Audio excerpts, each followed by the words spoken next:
Hi, it's me again with Corel Tips and Tricks, and this is part 3. I wasn't planning on making this, but I started thinking while that other video was loading, instead of changing all these colors, and really the more I look at it, the dark grays would probably work.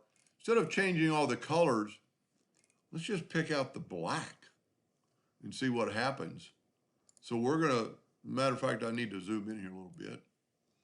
Yeah, that's a bad thing because then you can't see it happen. We'll be able to do it. So I'm going to go to edit query, do this exactly the same thing, but this time we're going to pick, double click on the text.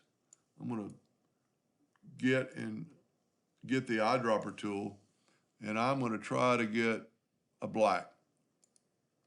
Okay, then I'm going to say okay. And then I'm going to say find all.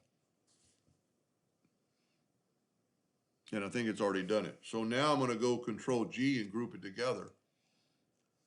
And I'm going to try to move that black. I can't see the X. And this is the time I wish my nudge factor was higher, but there we go. Look at that. We got rid of all that trash. Instead of trying to find this and get rid of it, just find what we want. That's a pretty cool graphic. Now, we might have lost some details in the flowers out here, but the inner flowers look pretty good.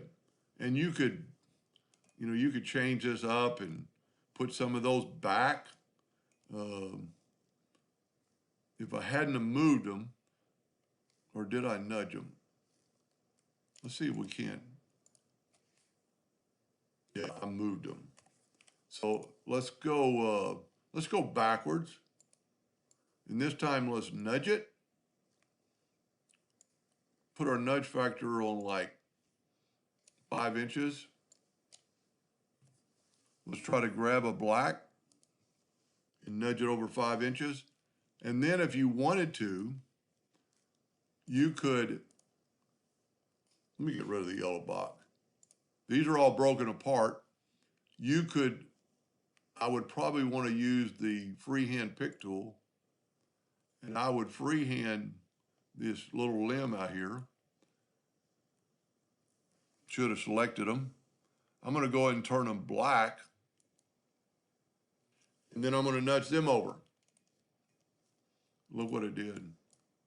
So now we're back to where we were on those flowers, but the internal, and there's a few more flowers you could get in there.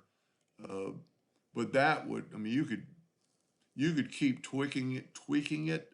If you kept grouping this together every time you moved it over there, you could really, like, we need to get that flower right there. You could do the exact same thing with and also, you could turn them all black. I'm trying to get the freehand pick tool. And freehand pick tool, just whatever you lasso, and then we're going to turn them black. Takes just a second because there's so many of them. There we go, and then just nudge it over. And I mean, you would just keep getting better and better and better. Like that flower there could be done, and then you could also just delete that flower. You don't have to keep that flower. You could grab the shape tool and just start, well, we got it grouped together, you'd have to ungroup it.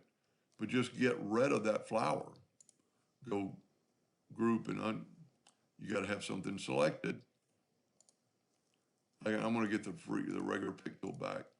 Go to Object, Group, Ungroup, then grab your shape tool and just get rid of this. Well, we must have to ungroup all. But anyway, you get the idea. That looks pretty spectacular. Anyway, hope the help. Thank you for watching.